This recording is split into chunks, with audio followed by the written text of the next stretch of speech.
Boa noite. Bem-vindos à nossa aula de hoje. Parece que é a 10ª aula do nosso curso do Vedanta. Né? Então, Om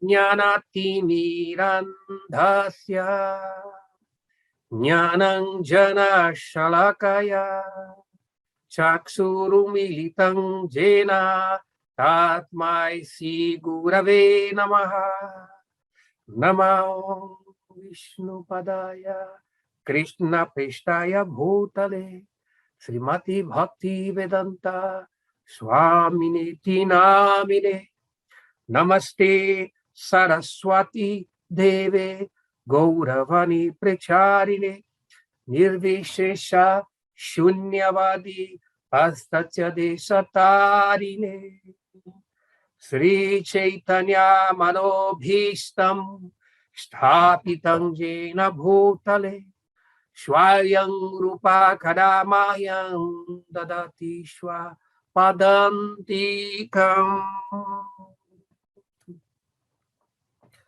Então, continuando nosso estudo do Vedanta Sutra, especificamente o comentário de Baladeva Vidyabhushana sobre o Vedanta Sutra, que é comentário da tradição Vaishnava Gaudiya de Sri Chaitanya Mahaprabhu. Tá? E também complementado com os comentários naturais do Vedanta Sutra apresentados nos versos do Srimad Bhagavatam. Então, nós paramos vimos o Adhikarana 8. Tá? Então, agora nós vamos começar o Adhikarana 9. Tá? Então, entrando aqui, tá? Adhikarana 9. Tá? Então, o tema deste Adhikarana é o prana. Tá? Este Adhikarana é um Adhikarana bem curtinho. Nós vamos tentar ler hoje 3 Adhikaranas, acho que porque o assunto vai ser exatamente sobre a questão do prana. O Adhikarana 9, 10 e 11. Vai dar para nós vermos esses 3 Adhikaranas. Tá? Eu vou ler corrido para depois nós podermos discutir sobre esse tema. Tá? Então, prana Adhikarana, o alento vital. Tá? Segundo a tradução, sobre o prana, tá? Que é o alento vital. Tá? Então, o tema, esse Adhikarana, o Adhikarana 9, ele inicia com a tese, ou seja, a declaração, que é o Vishaya. Vishaya é a declaração inicial, a tese deste Adhikarana, que estabelece, segundo o Chandogya Upanishad, que Katamasa devateti pranaiti hovacha sarvani havaimani bhutani pranam evabi sanvishanti pranam abhyujityate. Esse é o texto do Chandogya Upanishad, que afirma: eles perguntaram, quem é a deidade de quem falas? E ele respondeu, é prana. De prana emanam todos os elementos materiais. E em prana eles entram no final.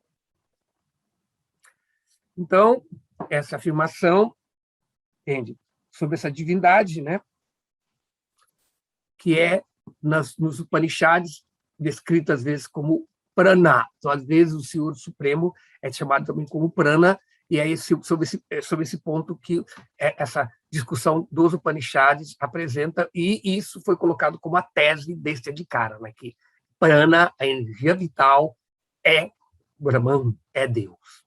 E surge a dúvida, tá? Então, o Sanshaya, a dúvida que vai gerar o Purva Paksha, o argumento oposto, a antítese, né, é essa. Da palavra prana, aqui se refere ao alento vital que viaja para dentro e para fora da boca, ou se refere a personalidade suprema da divindade. Entende? Ou seja, este seria o ar dentro do corpo, prana, ou é o Senhor Supremo? Tá? A dúvida é essa. E o Purva-Paksha, pegando a carona dessa dúvida, estabelece, então, o argumento oposto. O sentido comum da palavra prana é a respiração que viaja para dentro e fora da boca. Este é o sentido pretendido aqui, tá? Ou seja, tomando o significado comum, né? Significa que prana é a causa de todas as coisas. Este é o argumento oposto. Em oposição a esse argumento, este Adhikara bem curtinho, Vyasadeva e Baladeva, comentando sobre o tema desse Adhikara, ele estabelece o aforismo 23, tá? Deste capítulo, deste pada, que afirma a conclusão, o Siddhanta. Então, Vyasadeva refuta essa visão falando do seguinte sutra. Ataeva pranaha ataeva. Portanto, pranaha é o alento vital. O verbo ser está oculto, né, geralmente nos sutras. Portanto, ele é prana. Prana é Brahman, pela mesma razão. Portanto, esse portanto mostra pela mesma razão que foi estabelecida nos Adhikaras anteriores, que fala sobre várias descrições das escrituras védicas que se referem a Prakriti, se refere à luz, outras coisas, eles estão se referindo a Brahman, então é baseado nisso. Portanto, também este prana, que está sendo descrito na Upanishada, também se refere ao Senhor Supremo. Então, quanto a isso, Baladeva Vidyabhushana, ele vai, no seu comentário deste aforismo, ele vai descrever, não? Tá? Então, vou ver aqui. Então, aqui é no começo apresenta exatamente a argumentação do Adhikarana, e aqui se apresenta prana é Brahman pela mesma razão. Então, Baladeva explica que prana, uma explicação bem curtinha, né? Significa o Senhor Supremo, não a transformação do ar. Por quê? Porque a qualidade de Brahman, dando origem a todos os seres, é destruindo-os, tá? Porque a qualidade de Brahman, dando origem a todos os seres e destruindo, né, é mencionado. Então, essa qualidade, no começo do Srimad Bhagavatam, do Vedanta, né, o segundo aforismo descreve o Brahman, que ele é a origem onde de tudo surge, onde tudo se mantém, e por fim, onde tudo volta. Então, ele é a origem da criação de tudo e a destruição. Então, isso sendo mencionado, não deixa espaço para um outro elemento, uma outra entidade, nesse caso, o prana, como a energia vital, cósmica ou individual. Tá? Então, nisso, nós vamos trazer aqui qual é o verso do Srimad Bhagavatam que explica esse ponto. Então, para isso, nós temos aqui um verso do 8º canto do Srimad Bhagavatam, no capítulo 5, 37, que fala os semideuses estão buscando o abrigo do Senhor Vishnu, e aí, nessa discussão, entende? Nós podemos ver que o Senhor Brahma fala, entre muitos outros versos, ele cita este verso, descrevendo a questão do prana. Tá? Ele fala: Pranada Budyasya Charana Charanam Prana Sahobalam Odyasya Vayuhu Ashwasma Sanrajan Ivanugavayam Prasidatanna Sa Mahavibhuti. Todas as entidades vivas, móveis e imóveis, recebem do ar sua força vital, sua força física e suas próprias vidas. Todos nós rendemos-nos ao ar para obtermos nossa força vital, exatamente como os servos rendem-se ao imperador.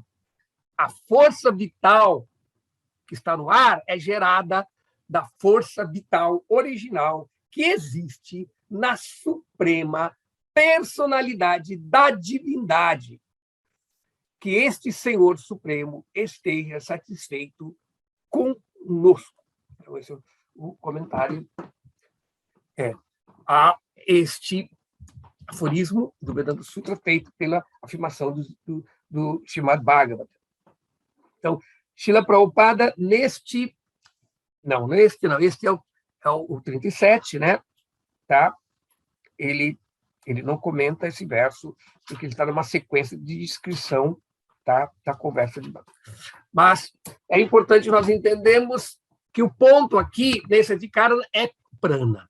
Então, primeiro de tudo, o prana, dentro da literatura védica, o prana, especificamente nas Upanishads, tem uma posição singular, porque prana não é um dos elementos criados. Tá? Na filosofia Sankhya, nós podemos ver que não há, dentro dos 24 elementos, não é enumerado prana. Nós não podemos pensar que o ar, que é um dos 5 elementos densos, seja o prana. Ou seja, o prana. Não é.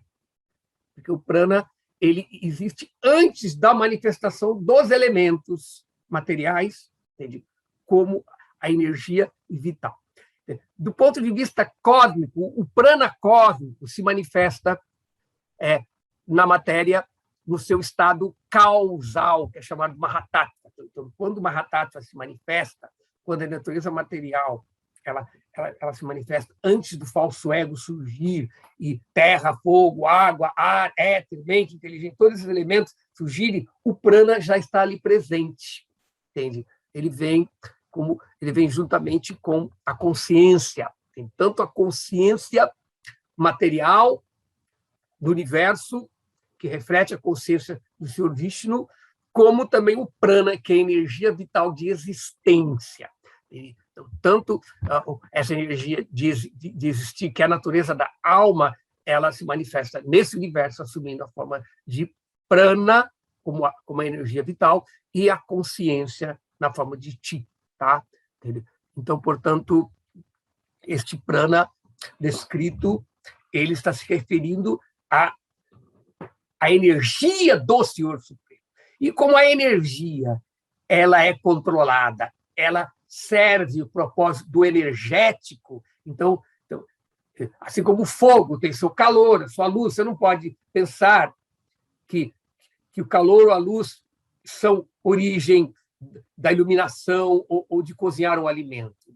A origem é o fogo que está se manifestando através dessas energias. Então, o prana ele é uma manifestação como a energia do Senhor Supremo e que existe antes da criação. E, portanto, é por isso que, nessas páginas dos Upanishads, eles tentam colocar como prana sendo origem, porque porque ele está presente de uma forma cósmica, no estado primordial da matéria, quando a matéria começa a se manifestar antes dos elementos existirem. Tá? Então, passamos agora para o próximo Adhikarana. Este Adhikarana vai sair um pouquinho do tema, mas, na verdade, não foge tanto. E o próximo Adhikarana, nós vamos voltar sobre a questão do prana. Tá?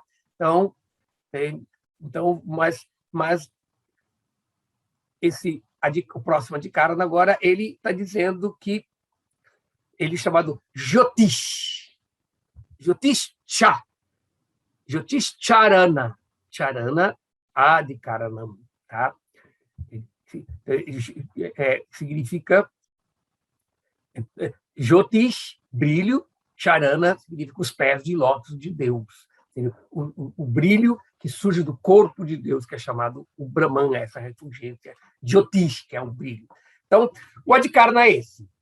De novo, nós citamos a mesma Upanishad, citado no outro Adhikarana, que é o Chandogya Upanishad, que afirma assim: Athayarata paro divo jyoti dipyate vishvata prishteshu sarvata prishteshu arutame shutame shuidam bhavayata diyadidam asminantha purushe jyotihi. Jyotish brilha no mundo espiritual, acima de todos os planetas materiais. Jyotish forma a base na qual todos os universos materiais e todos os planetas materiais, do mais alto ao mais baixo ao mais elevado, repousam. O Jyotish está presente no coração de todos os seres vivos. Então, esse Jyotish é chamado Brahma Jyoti, tá? O brilho de Deus. Então, esse verso está colocando aqui. E aí, a dúvida que surge nesse Adhikara é: o que é esse Jyotish descrito nas Upanishads? O que vem a ser descrito acima dos planetas materiais? Jyotish forma a base na qual todos os universos materiais e todos os planetas materiais, do mais baixo ao mais elevado, repousam. O Jyotish está presente no coração de todos os seres vivos. Tá? Então, nós vamos discutir sobre o que vem a ser esse Jyotish, que vem a ser esse brilho, esta refulgência descrita nos Upanishads, que é identificado como a causa. Tá? Então, a dúvida pode surgir essa. O que é esse Jyotish aqui descrito? É a luz do Sol e de todos os outros objetos luminosos, ou é o Brahman Supremo? Tá? Essa dúvida, então, vai se criar o argumento oposto, o Purva Paksha, porque não há menção de Brahman nessa passagem, não uso o nome Brahman, tá? Nessa passagem, a palavra Jyotish, neste texto, refere-se necessariamente à luz do Sol e outros objetos materiais. Então, esse é o argumento que é apresentado pelo Purva Paksha, pelo opositor à afirmação do Adhikara.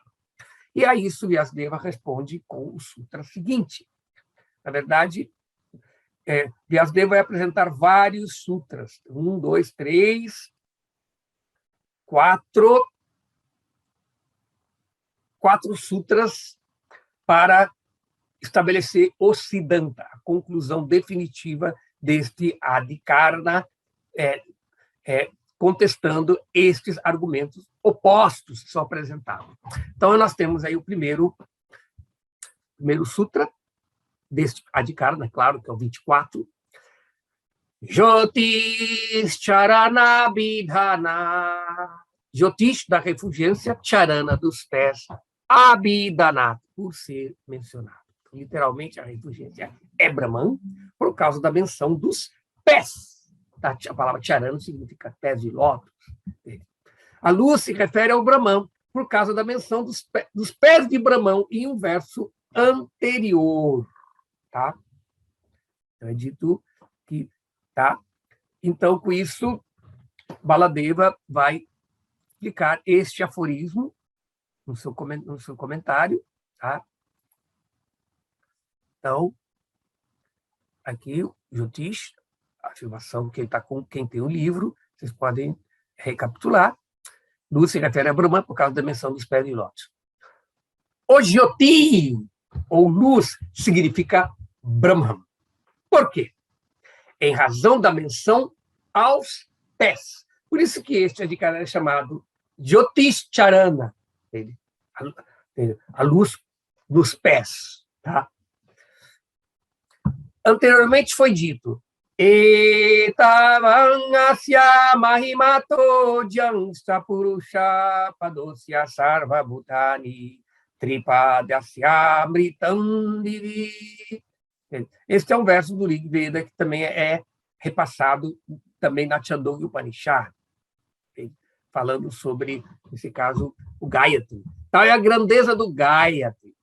Maior do que isso é o Senhor. Todas as entidades vivas são um de seus pés. Seus 3 pés são néctar no céu. Então, esta parte da Upanishad está se referindo a uma situação do Rig Veda que descreve que o Senhor, com 3/4 de seu ser, ele constitui o mundo espiritual, e com 1/4 a transcendência do mundo espiritual, e com 1/4 do seu ser, ele permeia, ele é imanente no mundo material. Então, aqui a tradução está falando dos seus pés, tripada, tá? Que são, na verdade, são 3/4, tá? Seus 3/4, a palavra pada indica nisso, são néctar no céu, que é exatamente o mundo espiritual. 1 pé é o mundo material e 3 pés é o mundo espiritual. O Senhor Supremo tem 1 pé no mundo material e 3 pés no mundo espiritual. Essa afirmação de Chandogya Upanishad, tá? Então, neste verso, Baladeva continua. Anterior, as entidades vivas consistindo de 1 pé são mencionadas em relação ao céu espiritual. O significado é esse. O verso descreve o Brahman como tendo 4 pés. O Brahman é indicado pela palavra Yat nos versos seguintes, incluindo 3, 13 e 7. Embora os versos ocorram a uma distância um do outro, a conexão entre eles permanece. Também as passagens estão conectadas, pois o céu é mencionado nos 2 versos. Portanto, luz refere-se ao Senhor dotado de toda a refulgência, não ao sol. Tá? Então, aqui nós podemos ver que na tradução, essa palavra pada é traduzida como pé, mas está dizendo as 4 dimensões. A dimensão espiritual tem 4 padas, que na verdade é 4/4, é 3/4. Pada pode significar quartos também. Tá? Então, vamos lá. Passamos agora para os comentários do Srimad Bhagavatam sobre este verso particular. Tá? Aqui. Tá? A luz se refere a Brahman por causa da menção dos pés de Brahman em um verso anterior, Charana. Tá? Esse Charana aqui, ele é identificado no Upanishad e no Rig Veda como sendo pés. Tá? E aí nós temos aqui outro verso do Srimad Bhagavatam em continuação. Na verdade, o verso anterior ao verso que nós lemos do outro Adhikarana, que é este. Yachakshurasi taranir devayaram traimayo brahmana ekshadishnyam dvaram chamukteramritam chamrityu prasidatam na Samahadibhutihi. O Deus do Sol marca o caminho da libertação, o qual se chama Artir Adi Vartma. Ele é a principal fonte através da qual pode-se compreender os Vedas. Ele é a morada onde a verdade absoluta pode ser adorada.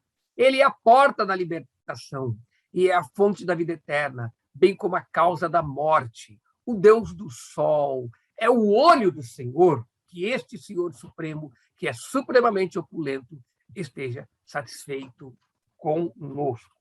Então, este verso do Srimad Bhagavatam, ele fala sobre o Deus do Sol, tá? Mas ele é considerado, entende, como sendo a divindade entre os devas que recebe a potência da luz, a potência da vida. Então, esta luz, esta refulgência que o Sol nos dá, é a refulgência do Brahman. É esta mesma luz que vem do corpo de Deus. O Sol, assim como o Sol representa o olho da força cósmica, e você pode ver a vida refletida nos olhos. Por isso que os olhos são chamados... O olho é o espelho da alma. Então, o semideus é o espelho do Paramatma. Tá? Então, a luz que brilha nos nossos olhos, é a luz da alma. Então, a luz que brilha também nos olhos da forma universal, que é Surya, o Deus do Sol, também é essa luz que vem do corpo divino, da divindade suprema, que é o Brahman. Tá? Entendi. Por isso que este verso ele explica que o Sol, que do Bhagavatam, é o olho do Senhor. Os mantras védicos afirmam-se que, a menos que a suprema personalidade da divindade veja, ninguém pode ver. A menos que haja luz do Sol, nenhuma entidade viva de algum planeta algum pode ver. Portanto, o Sol é considerado o olho do Senhor Supremo. Isso é confirmado pelas palavras Yachakshur Asit, tá? Nesse verso do Bhagavatam. Tá? A palavra Savita indica o deus do sol, e às vezes é o nome da divindade chamada Gayatri. Então, Gayatri, quando você medita no Gayatri, você está meditando exatamente nesta refulgência do sol divino. Ombur, Bhuva, Swaha, Tat Savitur, que é o sol, Tat Savitur, este formidável sol, Tat Savitur Varenyam Bhargo, cuja refulgência que eu medite nesta refulgência e que ela entusiasme a minha meditação no Senhor Supremo. Por isso que a primeira realização da verdade absoluta é realizar esse aspecto impessoal, que é identificado com o Brahma Jyoti, tá? Que é o aspecto da eternidade de Deus. Tá? Então, passamos agora para o segundo Adhikara, o segundo aforismo deste Adhikara, que constitui também o que nós chamamos do o Siddhanta dessa conclusão. Né? Então, aqui, só um minutinho aqui, tá? Deixa eu ver, Chandô, Bidanam, tá.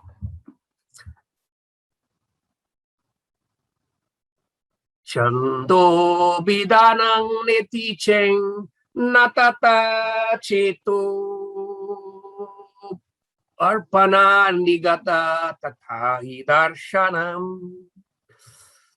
Chanda, de uma métrica, que é o Gayatri, né? Abhidanat, por ser a descrição, na, não, iti, assim, chet, se, na, não, tatá, dessa forma, chetaha, da mente, arpana, colocando, nigadat, devido às instruções, tathahi, além disso, darshanat, consistência. Tá? Então, a tradução é essa. Se surgir a objeção de que, pela menção da métrica Gayatri, que é o Brahman não é indicado, então responderemos, não em decorrência da declaração do uso da mente ao Brahman. Tá? Além disso, isso é visto em outras passagens. Essa é a tradução literal do sânscrito, e agora, livremente, de uma forma mais compreensível, a tradução é: se alguém objeta que os pés estão em referência à métrica Gayatri, mencionada anteriormente na mesma seção da Upanishad, a resposta é não, pois essa seção ensina a concentração do coração de alguém em Brahman na forma do Gayatri. Isso é consistente com o significado. Então, significa o Gayatri não é algo independente, ele é uma métrica para você meditar no Brahman, nesse aspecto da verdade absoluta, que é identificado com o Brahma Jyoti. Por isso que o Gayatri indica, ele também não é só o Brahma Gayatri, ele também é chamado Surya Gayatri, que representa esta refulgência que surge do corpo de Deus e, portanto, é a vida tanto do prana como da luz nesse mundo. Tá? Então, passamos agora para o texto do Vedanta Sutra, comentado por Baladev Vidyabhushan. Então, aqui, onde que está aqui? Isso aqui é... Onde que está? Está lá. Então, Baladeva explica. Dizem que Gayatri, Vaidam Sarvam Bhutani Yaidam Kinchit, tudo que existe é Gayatri. Chandogya Upanishad. Depois disso, é explicado que o Gayatri é todos os seres vivos, é a terra, a fala, o corpo e o coração. Afirma-se, então, que Shai Chatuspada Shadvidha Gayatri Tadetat Richa Bhyuktam Tavan Masya Mahima.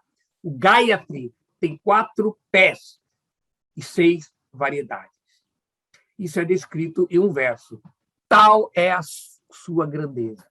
Com essa descrição, com o mantra, como o mantra pode referir repetidamente a Brahman com 4 pés? A palavra Jyoti não se refere a Brahman, porque os 4 pés se referem ao Gayatri, Chandasu Abhidanat, que é uma manifestação também do Sol, tá? Nesse caso. Então, isso aqui, de novo, o Baladeva está trazendo a objeção, tá, ao Siddhanta deste Adhikara. Isso não é assim. Aí ele nega. Por quê? O Sutra responde. Porque os versos ensinam Nigadat sobre a meditação no coração, Chetodarpana, sobre o Brahman, que aparece na forma do Gayatri. É por isso que se diz que o Gayatri é tudo, já que o Gayatri indica o Brahman. A palavra darshanam significa consistência. Se o Gayatri fosse ser aceito apenas como uma métrica, então o significado se perderia. Como uma métrica pode ser todos os seres? Assim que esse Gayatri, ele não está se referindo apenas ao métrica, mas se refere a Brahman, mostra-se correto. Tá? Esse argumento é apresentado, tá certo? Então, agora, o Srimad Bhagavatam também vai corroborar esta mesma contestação feita pelo Srimad Bhagavatam, feita por Baladeva Vidyabhushana, e também o próprio Siddhanta do texto do Vedanta contesta. Tá? 26. Opa, não é aqui, nós temos que botar para cá. Então, está aqui. Então, nós temos aqui um verso do Srimad Bhagavatam, do terceiro canto, tá? Esse verso do terceiro canto é capítulo 14, verso 32, tá?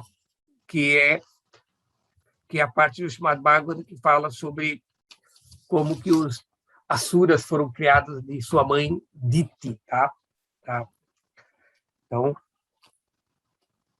onde Kashyapa está conversando com seu Shiva, é uma discussão de Maitreya Rishi sobre como que Diti foi gerado. Mas isso não é importante o contexto do Srimad Bhagavatam, mas sim é o verso que foi citado.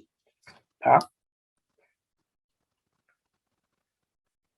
Ato pasprishyam salilam prananayamyavagyataha dhyayam jajapavairajam brahma jyoti sanatanam. Em seguida, o Brahmana tomou seu banho na água e controlou sua fala praticando transe. Aqui está se referindo quando Kashyapa ele tomou banho depois do contexto que está falado aqui. Então, ele tomou seu banho na água e controlou sua fala praticando transe, samadhi, né? Meditando na refulgência eterna e cantando o sagrado hino Gayatri murmurantemente. Então, aqui, podemos ver aqui que o Gayatri ele vem como um processo de concentração e de estudo para a meditação nesse aspecto do Senhor Supremo como uma refulgência divina. Tá? Então, agora, o penúltimo sutra deste Adhikarana, ele vai fazer o quê? Agora, vamos ver aqui. Tá.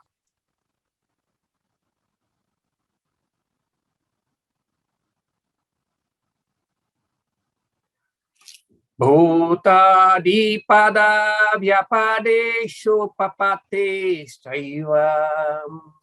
Bhutas, entidades vivas, adi, começando com pada, pés, vyapadesha, da afirmação, upapaterre, pela razão, cha também, evan, dessa forma. É assim também, porque a designação dos seres e assim por diante, como sendo os pés, é possível. Então, apenas Brahman deve ser considerado como Gayatri, tá? Porque os seres vivos, a terra, o corpo, o coração, são mencionados como seus 4 pés. Tá? Então, esse é o comentário, desculpe, o 26º Sutra, que também vem reformar vem reafirmar ou confirmar o Siddhanta deste Adhikarana, de que esse Jyotish, que esse brilho se refere ao Brahman. Então, enquanto a isso, vamos ver o que é que Baladeva Vidyabhushana comenta sobre isso. Ele fala aqui, tá? Então, Baladeva explica, somente o Brahman deve ser considerado o Gayatri, tá? Por quê? Porque os seres vivos, a terra, o corpo e o coração são mencionados como os 4 pés do Gayatri. Se o Gayatri não se refere ao Brahman, não faria sentido dizer que uma métrica tem 4 pés, constituído por seres vivos, terra, corpo e coração. Portanto, a primeira declaração dessa seção indica que o Brahman é tudo. Assim, a palavra Jyotish, o brilho, se refere a Brahman, por causa de Yat, na próxima sessão, referente a Jyotish, a luz, e por causa da referência ao céu em ambas as passagens. Então, vamos ver quais os versos do Srimad Bhagavatam que reforça também esse comentário neste sutra. Tá? Então, aqui é do 26, né? Aqui. Então, aqui nós temos 2 versos do Srimad Bhagavatam. Esses 2 versos são exatamente do terceiro canto. Primeiro canto, terceiro, aqui. Está no canto do terceiro canto, tá? Que é no capítulo 12, do terceiro canto, que fala sobre a criação dos Kumaras e outros. Então, aqui, nessa seção, Vidura está descrevendo, não? Tá? Ele está questionando para Maitreya, e Maitreya, quando começa a descrever sobre a natureza do Senhor Supremo, ele cita este verso aqui. Esses 2 versos que estão na mesma sequência. Verso 44 e 45, 43, 44. Então, lá.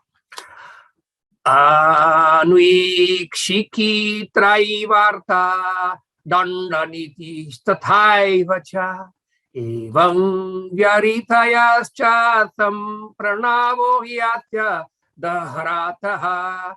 A ciência da argumentação lógica, as metas védicas da vida, e também a lei e a ordem, os códigos morais e os célebres hinos Bhur, Bhuva, Swaha, manifestam-se todos das bocas de Brahman.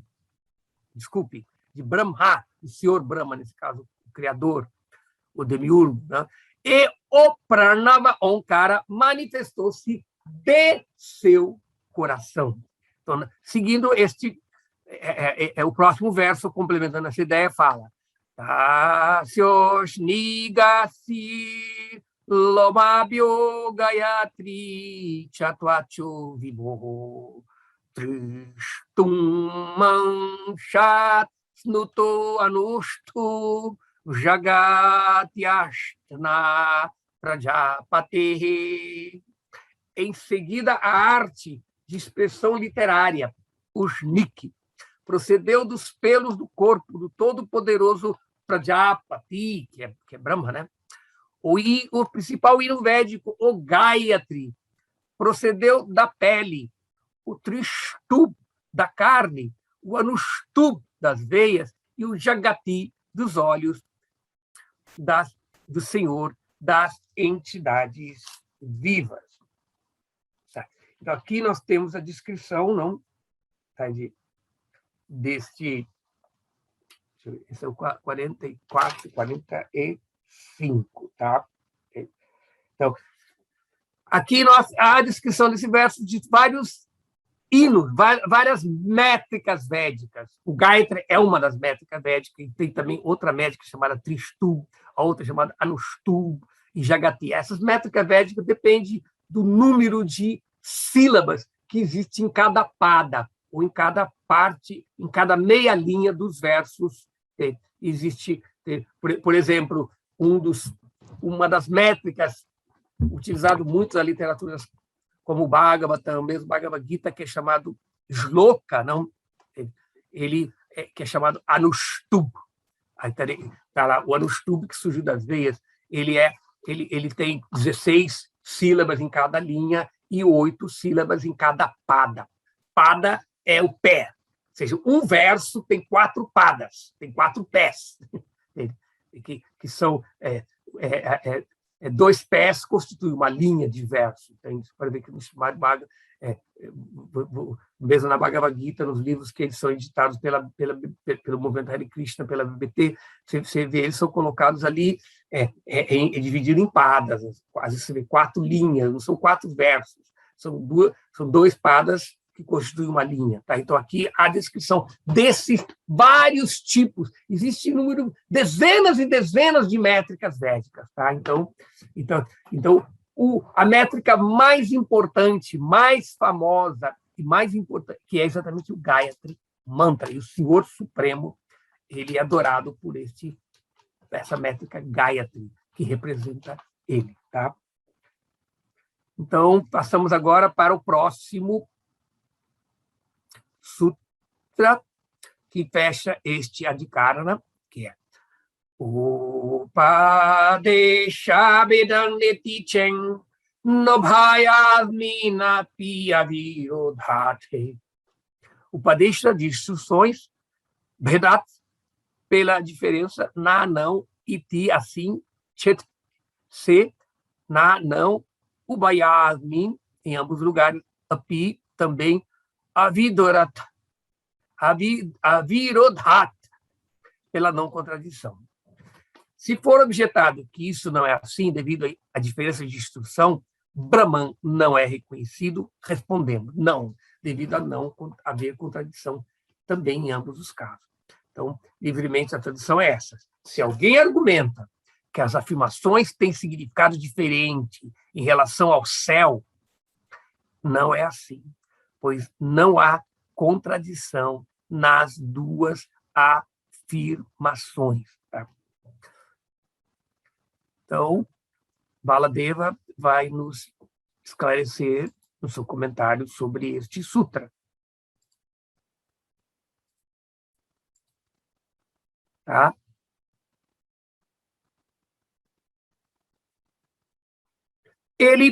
Baladeva, de novo, traz no seu comentário, nesse verso, o Purva Paksha, tá? Se alguém, o sutra é esse, se alguém argumenta que as afirmações têm significado diferente em relação ao céu, não é assim, pois não há contradição nas duas afirmações. Então, o Purva Paksha, ele repete o Purva Paksha que fala Tripadasya Amritam Vivi, os 3 pés dos Gayatri são néctar no céu. Tem céu, no caso, locativo.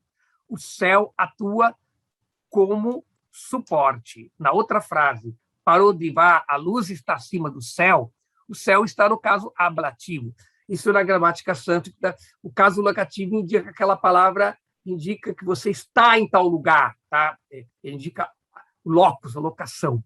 No caso ablativo, é o caso que indica que aquela palavra indica procedência, significa vir de algum lugar. Então, o céu está no ablativo, dizendo que o céu vem de algum lugar.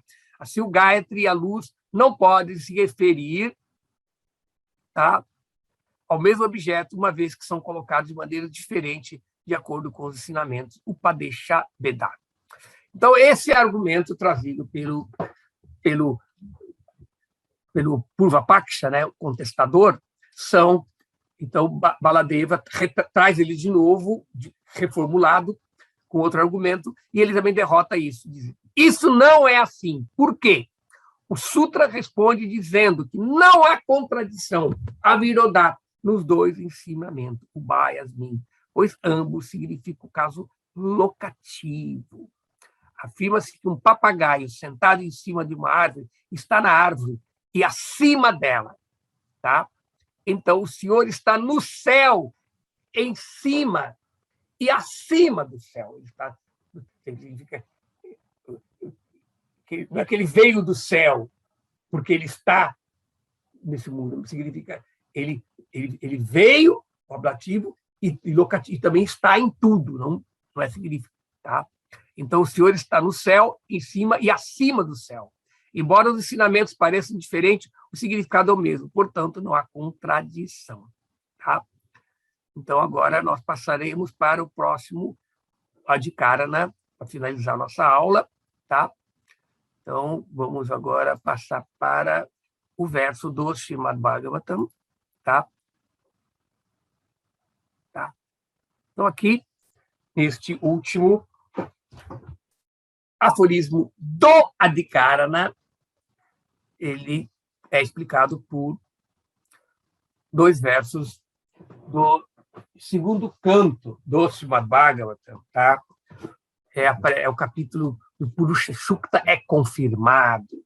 Então, aqui, as descrições do Purusha Sukta, tá? São descritas, essa parte do Srimad Bhagavatam. Deixa eu dar uma olhada, quem está falando aqui é exatamente a Brahma também. Ele descreve a forma universal, tá? Então, nesses 2 versos são encontrados ali. Tá? Adeshu sarva bhutani punsha sthiti padoviduhu amritam kshamamabhayam trimurdnodhai murdhasu. É preciso que a 4ª parte da sua energia, na qual existem todas as entidades vivas, saiba que a suprema personalidade da divindade deve ser conhecida como o supremo reservatório de todas as opulências materiais, a imortalidade, o destemor e ficar livre das ansiedades inerentes à velhice e à morte são fatos do reino de Deus, que está além dos 3 sistemas planetários superiores e além das coberturas materiais. E o próximo texto do Bhagavata continua essa ideia. Padastrayo bahischasana prajanam yashramaha antastrilokyastuaparo griha medho brihad vrataha. O mundo espiritual, que consiste em 3/4 da energia do Senhor, está situado além desse mundo material e se destina especialmente àqueles que jamais renascerão. Outros, que estão apegados à vida familiar e não seguem estritamente os votos de celibato, devem viver dentro dos 3 mundos materiais. Srimad Bhagavatam 2:6. Então, com isso, nós podemos ver que a posição do Senhor Supremo, entende? É identificado com essa dimensão da sua energia espiritual, nos 3/4 da energia, além da energia material, que é considerado 1/4. De novo, a questão dos pés do Senhor. Ele tem um pé no mundo material e 3 pés no mundo espiritual. Então, é nessa colocação que está identificado com essa palavra do brilho. Então, esse brilho, esse jyoti, se refere exatamente ao Senhor, que é a fonte das dimensões de 1/4 e as dimensões de 3/4. Ambas as dimensões são manifestações do seu poder, tá claro? Então, agora nós entramos no próximo Adhikarana, que, de novo, nós retomamos ao ponto do primeiro Adhikarana, que fala sobre o prana, tá? Então, o Vishaya, deixa eu dar uma olhadinha, se dá para nós lermos. Eu acredito que talvez, deixa eu ver se tiver muitos versos aqui, eu acho que eu não vou ler este Adhikarana, vou deixar esse Adhikarana para a próxima aula, tá? Porque nosso tempo é limitado, não? Então, eu vou ler apenas, entende? Nós vamos retomar agora a discussão. O próximo Adhikarana, ele retoma a questão do primeiro Adhikarana, que nós falamos que o prana é o Senhor Supremo. Entende? Então, tanto a luz da consciência como a energia da existência, que seria o prana, e a luz que nós queremos meditar, essa refulgência, ela representa a consciência, é exatamente isso. Essa analogia da luz ser a luz da consciência e o prana ser a própria vida, a própria existência. E o Senhor Supremo, ele é a fonte de ambas as dimensões. Então, nós vamos ler na próxima aula, o próximo Adhikarana, para que nós possamos ter também um tempo de uma discussão do que está sendo discutido aqui, tá? Então, como nós estamos seguindo nas outras aulas, eu vou agora para a minha exposição e abrir espaço para dúvidas, perguntas, ou algo que vocês pretendem que seja esclarecido, aqueles que estão presentes na discussão, tá? Então, aqui eu já permiti que todos vocês possam falar, tá? Então, vamos abrir agora perguntas sobre a discussão desses dois aqui. Cara, vocês podem ver que é um conhecimento bem técnico. O Vedanta Sutra é muito técnico, porque ele está utilizando imagens e ilustrações, ensinamentos no conhecimento dos Upanishads. O Upanishad realmente é muito filosófico e, às vezes, confundem essas diferentes discussões de vários temas que se contradizem aparentemente. Mas, e aí nós podemos ver como que o Srimad Bhagavatam, a filosofia do Vedanta, de acordo com o próprio autor do Vedanta, que é o Srimad Bhagavatam, apresenta esse conhecimento de uma maneira bem clara. Tá? Então, mas mesmo assim, a finalidade do nosso curso não é apenas estudar o Srimad Bhagavatam, mas estudar a fonte do conhecimento filosófico que o Srimad Bhagavatam nos esclarece, nos deixa claro. Tá? Então, por isso, eu sei que todos nós temos acesso ao estudo das Upanishadas, mas essa edição primorosa do Vedanta Sutra, feita pela Religare, né, que é um dos selos ligado que tem relação com a BBT, está nos dando a oportunidade de nós estudarmos esse tema e o pensamento dos Upanishads, porque o Vedanta Sutra é exatamente um conhecimento sistemático do ensinamento esotérico dos Vedas, que são as Upanishads. Tá claro? Então, pessoal, agora está aberto para vocês. O Luciano já abriu a voz, então a pergunta deve ser ele que vai falar primeiro, não?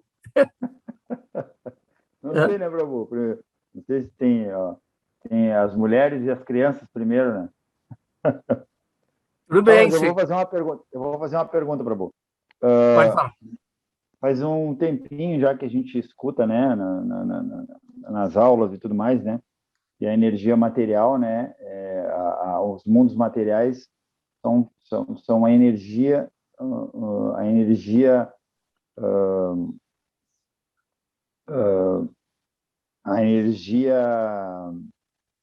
agora me faltou a palavra. Bom, a energia de Deus, que é a energia mais densa. A energia mais densa dele, né? Né? A energia. Me faltou a palavra agora. Bom, isso aí está entendido, né? Mas agora, ultimamente, em alguns pontos aí, o senhor tem colocado, e agora chegou mais próximo aí, que não sei se eu entendi errado, mas que também os mundos espirituais, né? E a energia espiritual também vem de Krishna. E a minha pergunta é a seguinte, Prabhu. Krishna, então, a natureza de Krishna, ela é mais e além que a energia espiritual? Primeiro, nós temos que entender que a energia espiritual ela não é separada de Krishna. Você não pode separar o fogo, assim como você não pode separar o fogo do seu calor ou da sua luz. A natureza absoluta do fogo abarca a natureza relativa de suas energias. Uma energia, ela não existe separado da sua fonte. Sim. Então, nesse sentido, Krishna não existe. O que algumas pessoas, influenciadas pela filosofia Advaita, da não-dualidade, tentam colocar é que tanto a energia material como a energia espiritual são ilusões. Existe algo superior a essas energias, que é exatamente Deus sem a energia. Então, Deus sem a sua energia seria a fonte das energias. E aí você iguala este Deus sem energia ao Brahman impessoal. Então, você cai no impersonalismo. Então, o impersonalismo ele cai exatamente nessa armadilha. Você joga fora a água suja do banho do bebê junto com o bebê. Então, entendendo a diferença entre a natureza material e a energia espiritual, você nega ambas. Sim. Então, primeiro de tudo, nós temos que entender que é por isso que a energia espiritual ela é considerada como se fosse o brilho do corpo de Deus. E a energia material é como a sombra deste brilho. Ok, a sombra não existe, ela é a ausência da luz. Então, quando a natureza é da Shakti de Deus, que é eterna como ele, primeiro de tudo, nós não podemos. Quando nós utilizamos as nossas palavras, elas pecam, porque nós só podemos falar, nós só podemos conceber ideias baseado nas categorias que a nossa mente processa, que é tempo e espaço. Então, essa própria palavra, quando nós falamos a energia material surgiu de Krishna, dá a ideia de que tem um momento que ela não existia. Sim. Mas essa aplicação não se aplica à energia espiritual, porque ela é uma energia eterna, mente e manifesta para nós, mas é eternamente manifesta em relação com Deus. Enquanto que a energia material, ela existe no estado de manifestação e manifestação, no processo de dualidade. Nós podemos ver que a energia espiritual, às vezes, é descrita nas escrituras como imanifesta, e outras vezes é descrita como manifesta. Ela é imanifesta no sentido que ela não é o produto dos gunas que manifestam essa natureza material. Então, quando você diz que Krishna é nirguna, você vai ver que Krishna não tem qualidades, e, portanto, ele é impessoal. Mas, primeiro de tudo, nós estamos usando uma palavra que é chamada guna. Guna, as qualidades que nós conhecemos neste mundo, a ideia, o conceito filosófico de guna, de qualidade, já é limitado ao pensamento material. A nossa mente só processa aquilo que está dentro da categoria de tempo e de espaço. Mas no plano espiritual, o tempo e o espaço são não duais. Mas enquanto que o tempo e o espaço no nosso plano, ele tem a dualidade de se manifestar de uma forma e ser oposto. Enquanto no plano espiritual não há. Então, não dá para conceber tempo e espaço espiritual, porque nós só conhecemos tempo e espaço material. E por que eu estou falando isso? Porque nós estamos falando sobre energia espiritual e energia material. Então, a energia espiritual, ela é arquetípica. Então, ela existe numa dimensão que a nossa mente não pode conceber. A nossa mente só pode conceber a sombra da dimensão espiritual, o reflexo da dimensão espiritual. Então, portanto, Krishna, quando nós dizemos que Krishna é a fonte da energia espiritual, não significa que essa energia espiritual não existia e um dia veio a existir. Como a energia material. A energia material, ela existia no estado imanifesto, assat, e daí ela se manifesta. E depois, de novo, ela se manifesta. Esse processo de manifestação e manifestação da existência material faz com que nós consideramos que a natureza material é temporária em sua manifestação. Mas a energia material é eterna, tanto quanto a energia espiritual. Por isso, quando Krishna descreve na Bhagavad Gita a energia material, ele fala Daivihesha gunamai mama maya durajaya. Esta energia material, que ele fala Daivi gunamaya, essa energia constituída dos gunas, se referiu claramente à energia material, ela é Daivi, ela é divina. Então, a energia material, ela é eterna. Ela sempre existe. Mas ela manifesta, por isso que Maya, às vezes, a palavra Maia é considerada de ilusão, ela é uma ilusionista que faz a criação temporária do mundo, e aí nós apegamos a essa manifestação como se ela fosse eterna. Por quê? O que a natureza material reflete são conceitos eternos que estão se manifestando no limite da matéria. Então, por isso, o mundo espiritual é a realidade arquetípica de todas as ideias, de todos os conceitos que neste mundo material se manifestam pervertidos nos conceitos do tempo e o espaço, especialmente o tempo que se manifesta na nossa forma de passado, presente e futuro. E, portanto, o tempo neste mundo ele é uma ilusão, na verdade. Até uma reflexão teológica feita pelo filósofo Agostinho, Santo Agostinho, da Igreja Católica, que ele fala sobre o tempo, que o tempo, na verdade, não existe, passado não existe, nem futuro, porque, na verdade, passado é apenas uma lembrança e futuro é apenas uma expectativa. Gente.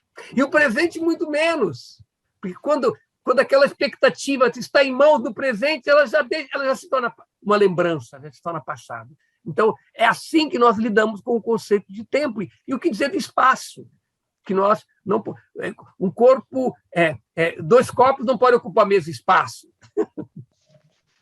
Enquanto no plano espiritual, tanto o tempo como o espaço, ele não existe nessa forma de dualidade, como nós conhecemos aqui. Então, nesse sentido, Krishna é a fonte do mundo espiritual e do mundo material, no sentido de que a posição dele é suprema, ele é o absoluto e todas essas coisas são relativas. Uma coisa pode ser real e ser relativa. Está claro? Porque ela existe em relação com Krishna. Tá? Então, tanto a energia espiritual existe em relação com Krishna, como a energia material também existe em relação com Krishna. Mas a forma como essas duas energias se manifestam, por isso que o exemplo da energia espiritual é a luz e a energia material é a sombra. Então, essa é a maneira de nós vermos isso. Os Vaishnavas aceitam literalmente essa descrição das escrituras e, portanto, nós podemos fazer essa divisão. Enquanto que os impersonalistas, os que seguem a filosofia da não dualidade absoluta, eles tentam interpretar, entende?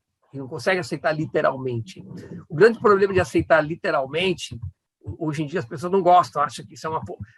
É que quando você aceita literalmente todas as afirmações das escrituras, o que é que você vai encontrar?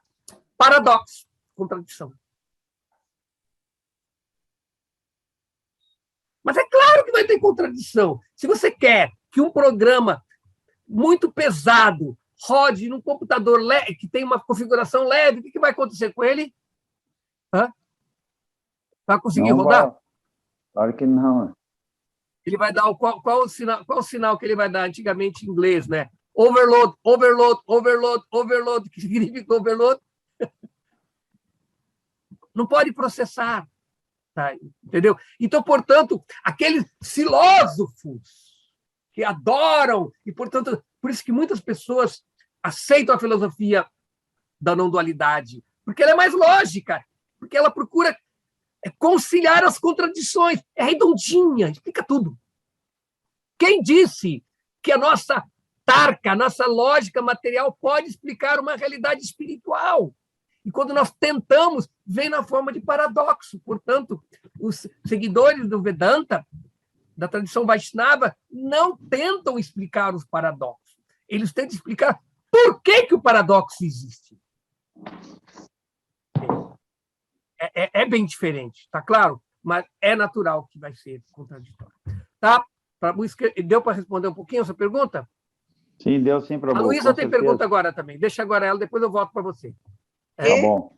Não sei nem se é uma pergunta, porque é tanta informação assim ao mesmo tempo, a gente sempre pensa que prana é a respiração, né? A gente tem comumente falando, prana é a respiração, mas eu fiquei pensando assim, Deus, quando cria o universo, né, quando cria os universos, a respiração dele, o paralelo que se faz é essa coisa, ele inspira recolhe os universos e expira e cria os universos. É uma coisa cíclica, né? Exatamente. Isso, até aí tudo bem. Assim, mas essa é a respiração cósmica, a respiração de Brahman. Respiração de Brahman, né? Aí, assim, aí nós também respiramos, né? Respiramos, se a gente ficar um minuto sem ar, assim, mas aí você explicou que ar não é prana. Aí o que seria esse prana, assim, que a gente... Primeiro de tudo, nós não podemos pensar, por isso que no Ashtanga Yoga, o quarto anga é pranayama, tá? E as pessoas traduzem pranayama como sendo prana e yama, controle da respiração.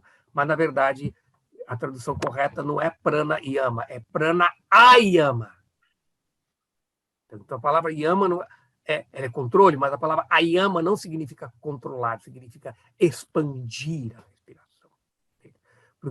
Porque o que vem quando você respira, por isso que é uma das coisas que nós aprendemos no yoga, né? A não respirar pela boca, mas respirar pelas narinas, porque a absorção do prana é feita por aqui. Entende? Uma grande parte do prana é absorvido por alguns nadis, alguns canais ligados assim. Quando você respira, você não respira. Então, o prana vem no ar, mas o prana também vem no alimento.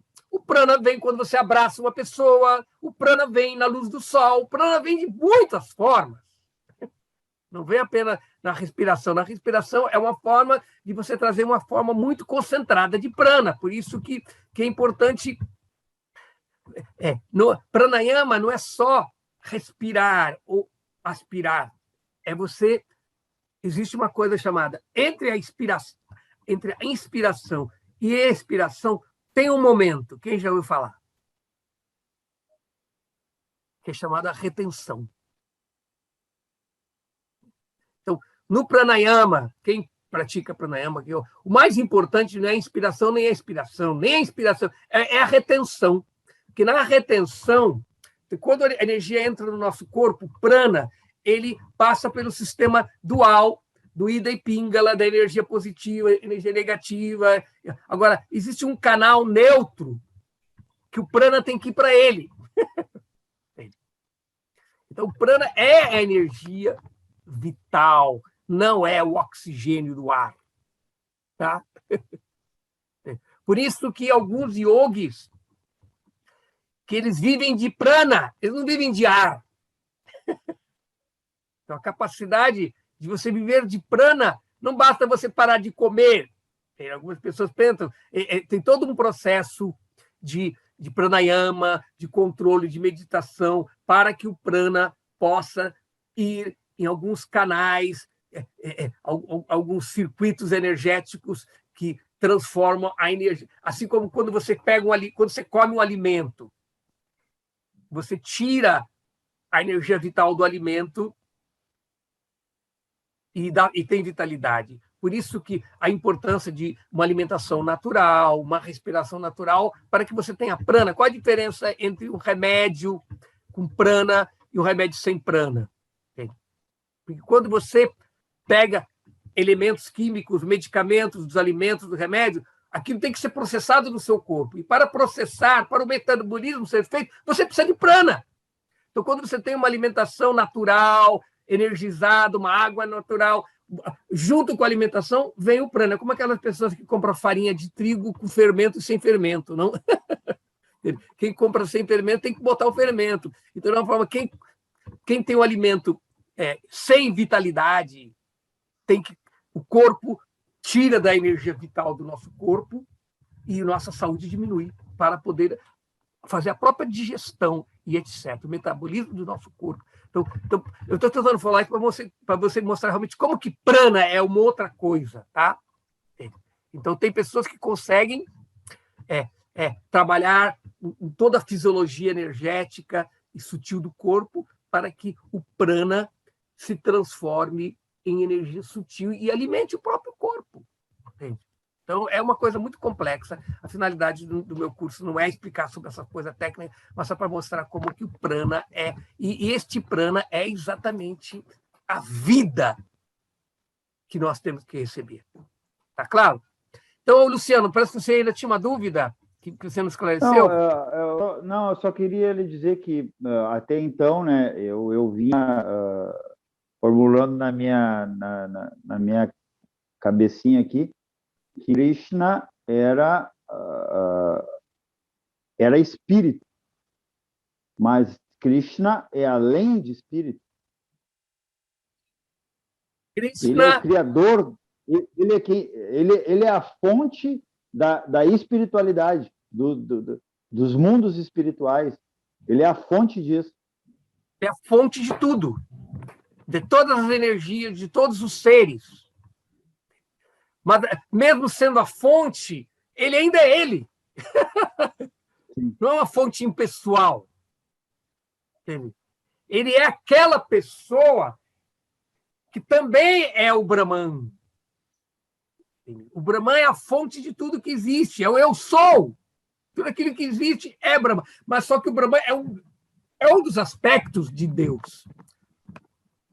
E Krishna é além até de Deus, porque Deus é um dos aspectos de Krishna, que é chamado Paramatma, que é chamado Vishnu. Está começando a melhorar a coisa, Prabhu. Hã? Está começando a melhorar o negócio. Tá? Então, portanto, é dito que a verdade absoluta ela tem 3 aspectos. Podemos ver que algumas religiões tentam trabalhar esse conceito de um Deus único, o monoteísmo, que tem, às vezes, por exemplo, a Igreja Católica, o cristianismo tem o conceito da Santíssima Trindade, Pai, Filho e Espírito Santo, que Deus é um só, mas ele é 3. Então, nós também temos um tipo parecido que é chamado, apesar de a verdade absoluta ser uma só, ela é não dual, uma realidade só, ele também se manifesta na forma de Brahman, Paramatma e Bhagavan. O shivaísmo também tem essa mesma coisa, ele diz que Shiva é um só, ele é o Deus supremo, eles consideram, mas ele também se aspecta na forma do Trishula, 3 aspectos, ele é Pati, o Senhor, ele é Pashu, que são as almas, os bichos, os seres, e ele é Pachá, que é a sua Shakti. Então, Deus e as suas Shaktis constituem toda a realidade. Então, podemos ver que filosoficamente ou teologicamente se explica de várias maneiras. Então, a filosofia Vaishnava, toda a nossa filosofia, a filosofia do Srimad Bhagavatam, o Vedanta Bhagavata, ele é baseado nesse verso. A verdade absoluta é uma, mas ela se manifesta como Brahman, ou como Paramatma, ou como Bhagavan. Você se aproxima dela através de Jnana, você compreende ele como sendo Brahman, o eu sou. Se aproxima ele com uma meditação, você consegue ver Deus no coração, Deus em tudo, como Paramatma, o Vishnu, onipresente, onisciente. E se aproxima dele através do amor e da devoção, aí ele manifesta a sua personalidade plena de opulências, de qualidades, e se torna o objeto da emoção e do amor da alma. Então, não há diferença entre Brahman, Paramatma e Bhagavan. É apenas a diferença de como ele se manifesta. Com o Brahman, ele se manifesta de uma forma. Com o Paramatma, ele se manifesta de outra forma. E com o Bhagavan, ele se manifesta de outra forma. Por isso que a forma de Bhagavan, ele não se manifesta. Nem mesmo os yogis conseguem conceber Bhagavan com todas as suas opulências. Ele consegue ver Deus no coração. Entende? E muitas religiões teístas do planeta que nós temos, o máximo que elas conseguem chegar é Paramatma. O conceito de Bhagavan é muito esotérico, entendeu? Sim. E esse é o conceito de Krishna. Tá bom? Então, acho que já passamos da nossa hora, senão vai ser difícil a edição do vídeo. Acabou. Tá? Haribol, obrigado pela discussão. É isso que é importante, que vocês participem, tragam as dúvidas e podemos discutir para o benefício de todos. Tá? Então, Hare Krishna, até a próxima aula. Tá? Boa noite a todos aí, Hare Krishna.